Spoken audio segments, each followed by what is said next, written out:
Okay, so I will stand in the middle. Yeah, absolutely. Sounds good. So what we do is actually, you both will have one. Okay. In theory.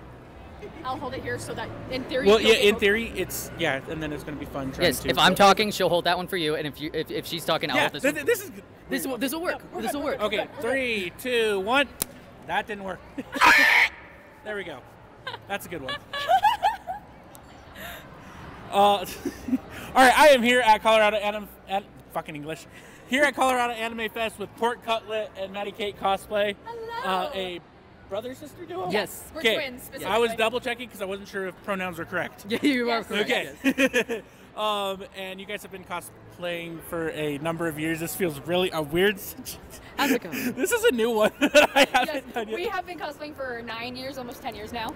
Yeah, we started off in like the Musical.ly era on TikTok, and everything just took off since then. And then all other social medias happened, and then we got on Instagram, and then then people were like, "Oh, that's cool," and yeah. I was like, hold that one closer to you. Oh, okay. Because my audio is kind of going to be like kind of in the middle. Good. So that way it doesn't overcover. Got it. Okay. Yeah. Is that holding it close enough? Me doing the audio later is going to be really fun. Okay. I'm so sorry. So you guys, I'm guessing, started about the same time, or who got into it first? Oh gosh. I think Madeline got into it first. Yeah. The thing is, I got into cosplay first. He got into anime first, and then we kind of switched off with those two medias. Yeah. Yes. All right. So I guess, what was the inspiration for going into cosplay? Like, what anime or what TV show or game got you first? Honestly, I've always loved to dress up as a kid. It was always my favorite thing, and then growing up and having to grow out of it was very sad for me. And now here you are. And now here I am. But as well as trying to look up merch for like animes when I got into it as a teenager, and finding out that you could buy costumes for those characters, and I was like, no way! And then I found out what cosplay was, and was instantly like, I want to do this. And then on your end? Pretty much about the same thing for me. She got into the cosplay scene before I did, but I got into like the anime scene before she did. So it was kind of this thing of like, we kind of like did a trade-off of like, ooh, these two, both of the things together, we can do this. Combined. But like, yeah, Merge it was twin powers. Yes, it exactly. Exactly. And so it just happened so naturally. I can't even remember being like, I want to do this. It's been a part of my life for as long as I can remember from now. So what is like some of the hardest things that you guys have had to cosplay? Like maybe like whether it be difficulty with props, shoes, getting the outfits together. Shoes are the worst. I always try to wear shoes that are accurate to characters, but a lot of the time those always fall out on me, and I end up walking around on my socks at a convention center. And I always tell her to not bring heels to a con. We're going to be walking around, and then she does. And then she does it anyway. It's okay. I'm going to be wearing like small heels tomorrow, technically speaking. Yeah, I like heels. You'll be fine. You'll be fine. But I also think wigs can be really troublesome, especially if they get snatched on your or caught on your cosplay outfits. Then you have to restyle it. Blah, blah, blah. Lace front wigs can be really heavy too, like because like it has no support in the front. So if it's a really big wig that's lace front, you gotta like tape it in the front onto your like temple if you can.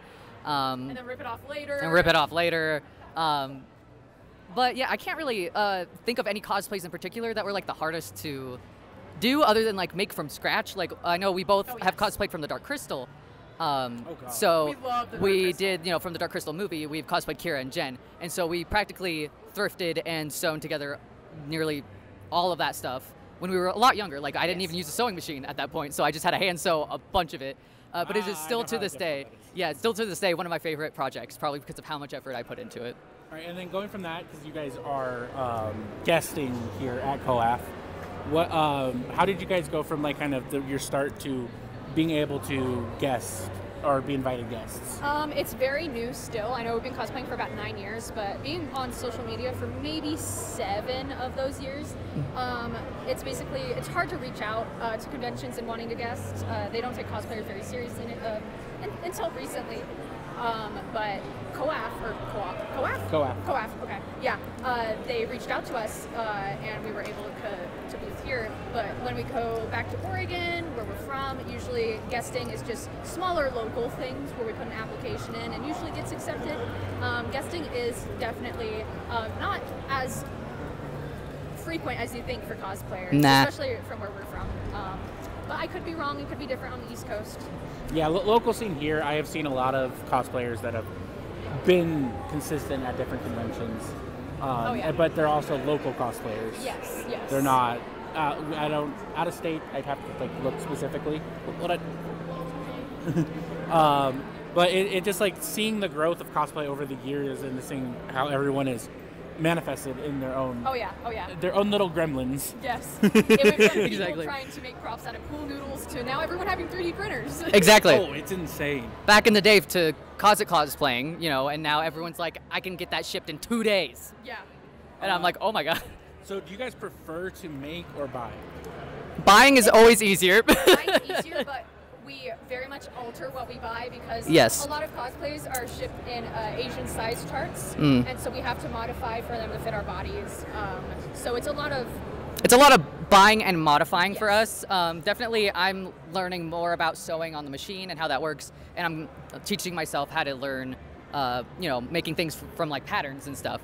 So I got a good friend at home who's been helping me with that since they are a huge seamstress working at the Portland Fashion Institute. So they've really been helping me out with how to do that stuff, and so hopefully one day I will say I can make everything from scratch, but right now, no, I cannot. So I guess with social media, like what are some things like some in regard of like memorable things that have like either made you blow up or be like a what the fuck moment? Oh, or... oh absolutely. Just recently, I was in a Portland convention where I made a video with Brandon Rogers. He was a voice actor in Hell of a Boss. Wait, were you the ones that were I was- chasing him? No. This Okay. is different. I was Okay. I was in a Blitz cosplay, and I did a video where he was talking behind me, so it was like the character was talking. That one absolutely blew up. Yep. As for like past things, basically our prime was in 2019. Yeah, where 2019, the 2020. Yeah, the algorithm really was in our favor, so Yeah. a lot of things. A lot blew of up. Yeah. My Hero Academia was in its hype, so we did a lot of cosplays of that, and everyone was into that. So that was a lot of a lot of that going on. It's very on and off when it comes to things, you know, popping off online. But to regards for that, it's basically learning to not focus on the numbers and just do No. what you want to do. That's Yeah. way more important. And Yeah. It's a lot more fulfilling to yourself. Yeah, definitely. So would you guys consider this more hobby, job, somewhere in between? For me, this is a job. I work on Patreon. I do cosplay tutorials, behind the scenes, some exclusive content, a lot of stuff like that, and I've been doing it for about 5 or 6 years now, while I'm in school. So it's been a great opportunity that I get to make. Hold on, guys, back. Oh, sorry. Sorry. But Adrian also. Yeah, no, it is a semi job for me. I don't, you know, make a full. It's not like a full living, so I just kind of count it as like a hobby job. You know what I mean? So it's like, yes, I make money off of it, and that will help me supply to continue my craft, and I'm so thankful for that. But you know, behind the scenes, I got other jobs, and I'm in school, and I'm like doing other things and other careers I'm trying to work towards. Try not to move your hands a lot. Sorry. Me? Or Oh, no, that one? him. Oh, him. He's got the I was mic. like, I was sitting here like, wait, which It's the one? gay guy thing. I like to. Okay, I talk with my hands and I'm not. I'm Italian. I mean for me, not you. I don't mean you. No. I'm just giving Me. you shit. We got a minute left. Okay, and that's just before reset. What would you recommend for brand new cosplayers? Like whether Oh, yeah. Gosh. Do what you're comfortable with. Yes, absolutely. Don't conform to what you see other people do online, because We all start somewhere. we all start somewhere. So if you don't want to do wigs, don't do wigs. If you don't like makeup, don't do makeup. Just because everyone else is doing something doesn't mean you should be doing that. Cosplay is basically slapping on a wig, being your favorite character, and having fun with it. Exactly. You don't have to be, quote, good at it to enjoy yourself. Though you can find tutorials online on how to do certain makeup, how to style your wigs, which also is super fun. And if you want to improve that craft, there's a lot of resources available to you. Yeah, thank you guys so much for your Yeah. time. Of course. It has been amazing again. This is Maddy Cosplay and Porkcutlett, which I just found out you both were twins, which I didn't know before this. Huzzah! Huzzah. And where can they find you? You can find me on Instagram or TikTok at maddykcosplay. I also have Patreon at maddykcosplay. What else? That's I about think it. that's about it. Yeah, for me, it's about the same. I got Porkcutlett on Instagram and TikTok, and then Porkcutlett cosplays on my Patreon as well. And then one last thing, any other events for the year? For the year, we're going to be in SoccerCon 2024 in Seattle, Washington. Not as guests, but we'll be Not there. as guests, but we will be there. Things to look forward for guests. I know. I'll be guesting at yes. CoroNecoCon in Spokane, Washington. I'll be there. So It sounds like there's a lot of that. yeah, Yes, yeah. But thank you guys both so much. You're very And welcome. You're very welcome. Thank you. Now we can. All right. That was fun. Whenever you are ready. Is there like a certain like area? Just right there's fine. Have fun. Be stupid. All right, that's good. As soon as you're ready. All right, you ready? Yeah. All right, go. Well, maybe one. Perfect.